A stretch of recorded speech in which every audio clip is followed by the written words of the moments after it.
Hey everybody, welcome back to the Engineered Angler. We're going to hold off on making any more of these hollow body frogs for a while.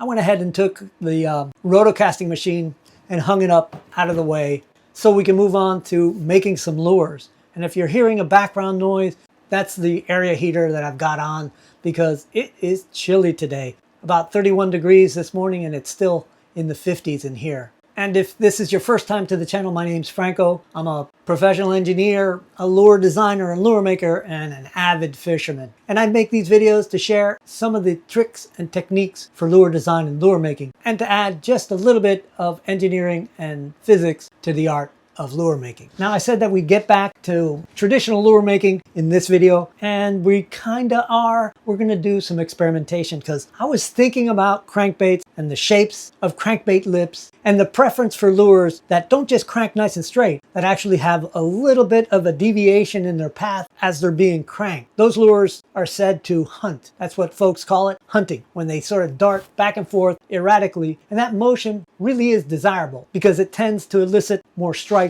from the predator fish, right? So this is what I'm thinking about.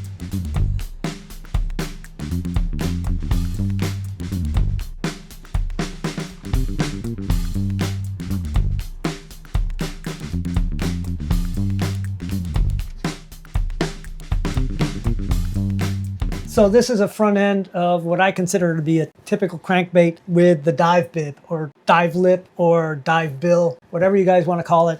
I've had a few people correct me, but I use all three of those interchangeably, so don't let me confuse you. So what I want to do is modify the dive bib, and I want to modify it in a way that I think will create greater turbulence behind the bib itself, and not just the kind of turbulence that the bib sort of normally creates, but more erratic turbulence, sort of unpredictable turbulence that'll cause the lure to sort of dart to one side and then come back. The idea is to make it so it is erratic, but not out of control, not something that won't be stable for the retrieve. So my idea is to start off with a vent, just a port through the bib itself. And because I don't want to do anything too radical at first, we're going to go with just a circular vent.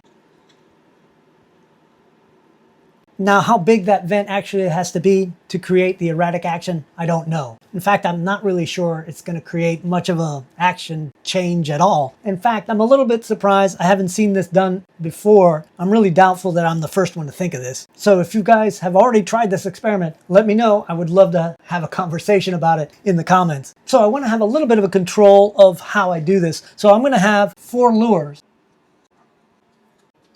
One with an unmodified bib, and the other 3 will be vented with different size holes, starting with small, medium, and then large. And to have some level of control, I want to go ahead and get the area of the unmodified one and then do a percentage of that area. Let's say 10, 20, and maybe 40%. At least that's what I'm thinking right now. Let's go ahead and get started by just making the lures. So the first thing to do is to make some wire harnesses for the inside of the lure. And we'll have to make 4 of them, obviously. So I'm going to use my wire bending jig to get it done quickly.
This is our mold, and our wire harness just slips in just like that. But before we can pour, I need to put a little bit of a weight on this. And I'm just using a split shot, 2.3 grams. So we'll need 4. I just want to make sure they're all really close to being the same weight. That one's a little light. All right, we've got our 3, all within about 1/100th of a gram. And I'll just pinch it on the wiring harness and we'll weigh both of them together and we get 185. And since I picked weights that are really close together, the next one should be really close to the same. So yeah, 185, exactly the same. They're all going to be just like that. And as soon as I have them all pinched on there, we'll be ready to cast our first lures.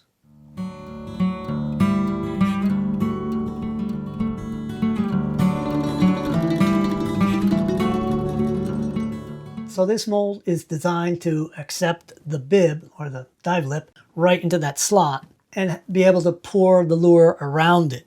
And because I don't want the bib to actually get stuck in the lure, I put some Vaseline on it. I goofed it up pretty good. So it slides way down in there. This way, once the lure is cast, I can pull that bib out and install the bib that I modify. And there you go. Let's start pouring some test lures.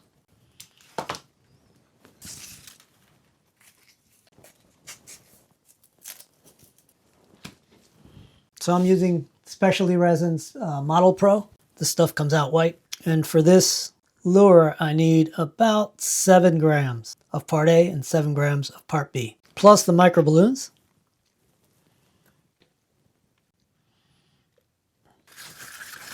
And a quick mix. Can't take too long.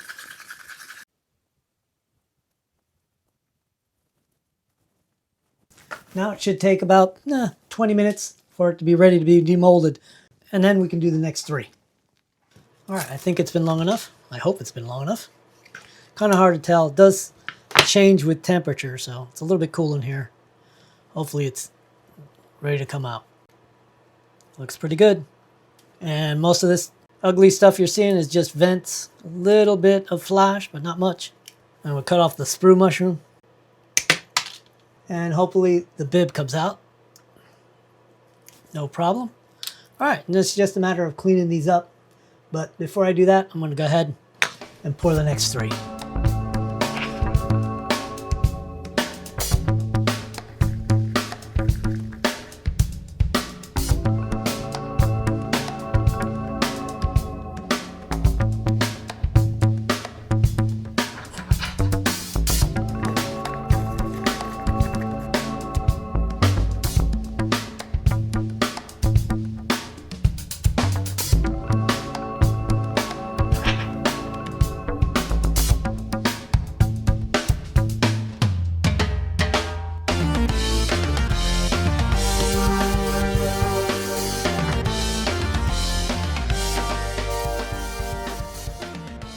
All right, it's another day. I had to take a little time to do some things around the property. It's freaking cold, so I'm collecting firewood. And yes, I'm wearing my own merch, and I do have merch in case you guys are interested in supporting the channel a little bit. Anyway, what I've done is I've done some calculation.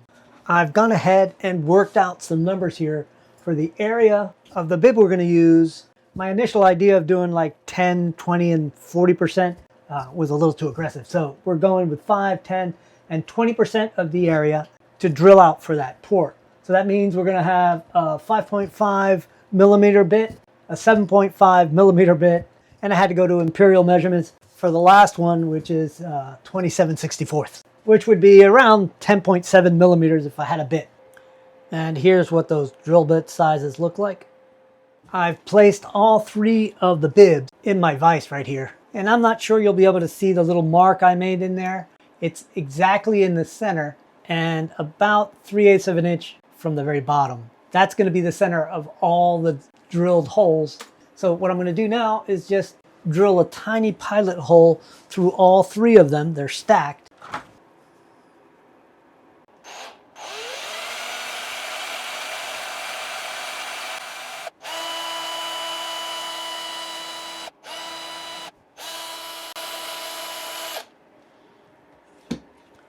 All right, that should have it. Now it's time to drill the full-size holes.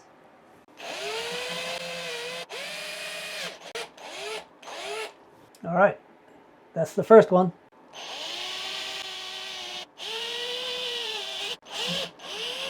There's the second one. And I think the really big one I'm going to take over to the drill press. I'm going to first drill an intermediate hole before I go to that really big bit.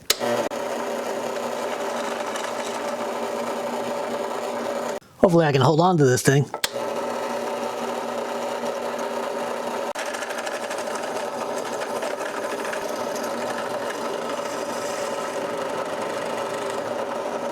That wasn't easy. There you go. Not too shabby. All right, now that we got those drilled, let's take a look at the lures themselves. I've had them in here baking at about 150 degrees just to help fully set the resin just a little quicker so I get some paint on it.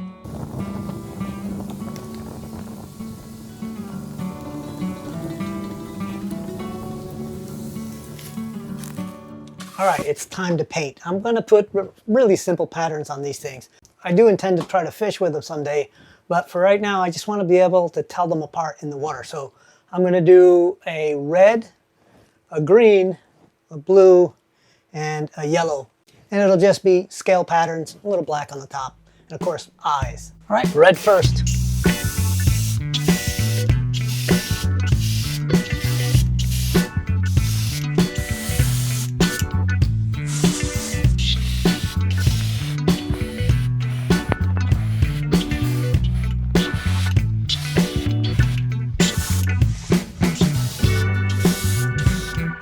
Now blue.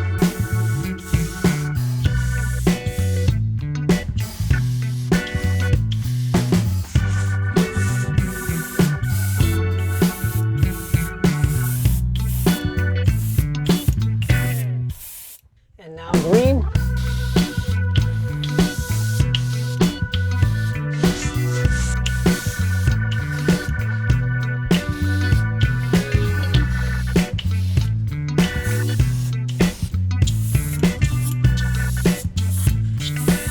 Now some yellow.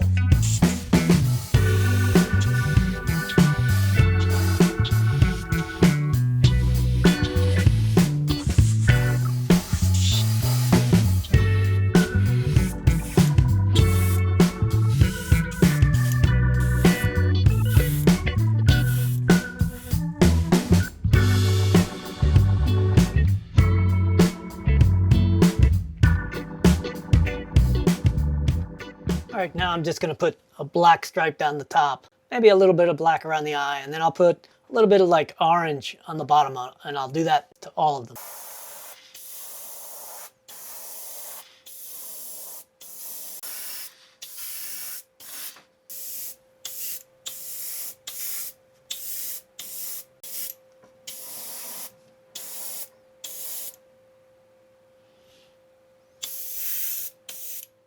All right. Pretty happy with that. Nothing fancy, but I'll be able to tell them apart when we got them in the water and we're testing them. I'm gonna go ahead and put the lips on, put some eyes on it, and clear coat them, and I'll get back to you when I'm done with that.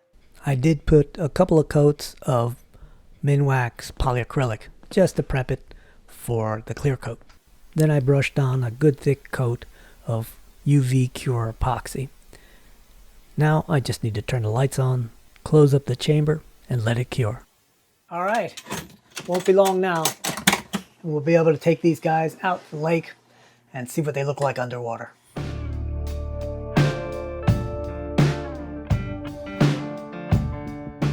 All right guys, here we are out in the lake. There's the 4 experimental lures. I'm gonna go ahead and throw them in the water and tune them. I haven't had a chance to tune them, so I'm gonna go through the process of tuning these guys.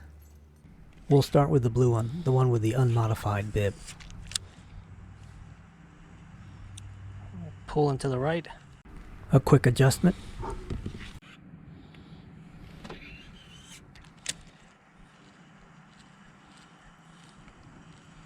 Looking good. Let's go a little farther out. All right, nice and straight. Let's go to the next one.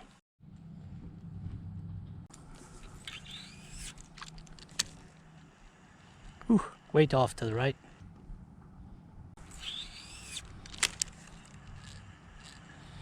There it is, nice and straight. Here's the yellow one.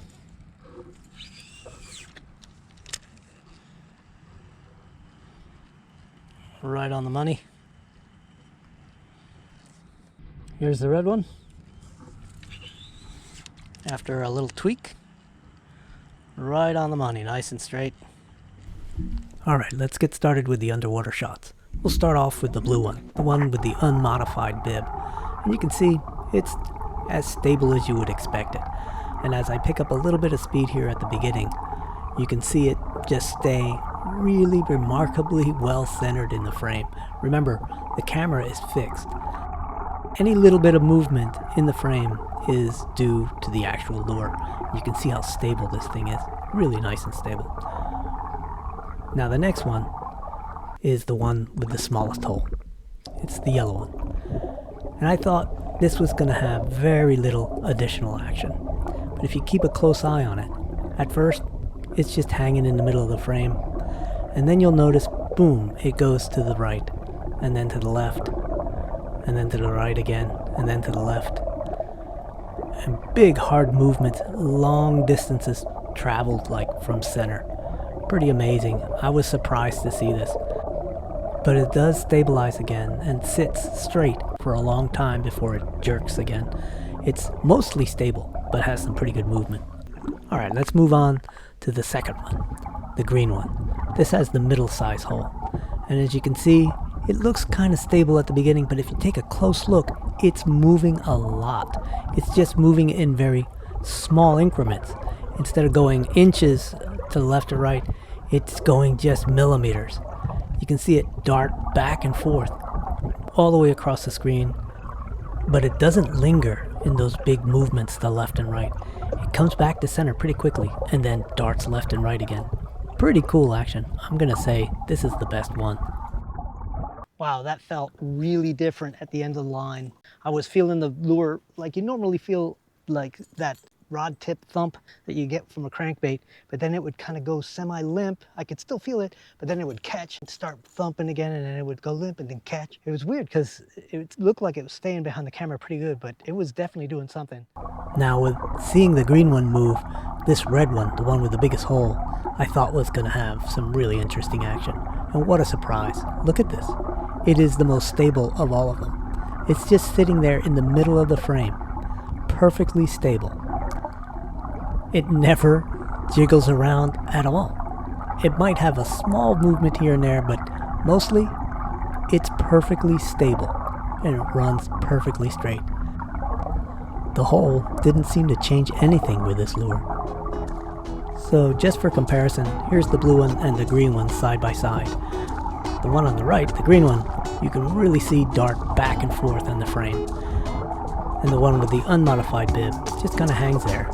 And if you want to see me test more lure building stuff and lures themselves, click on the playlist that you see on the screen. And thanks for watching all the way through. I'll be looking for your comments, and I'll see you on the next video.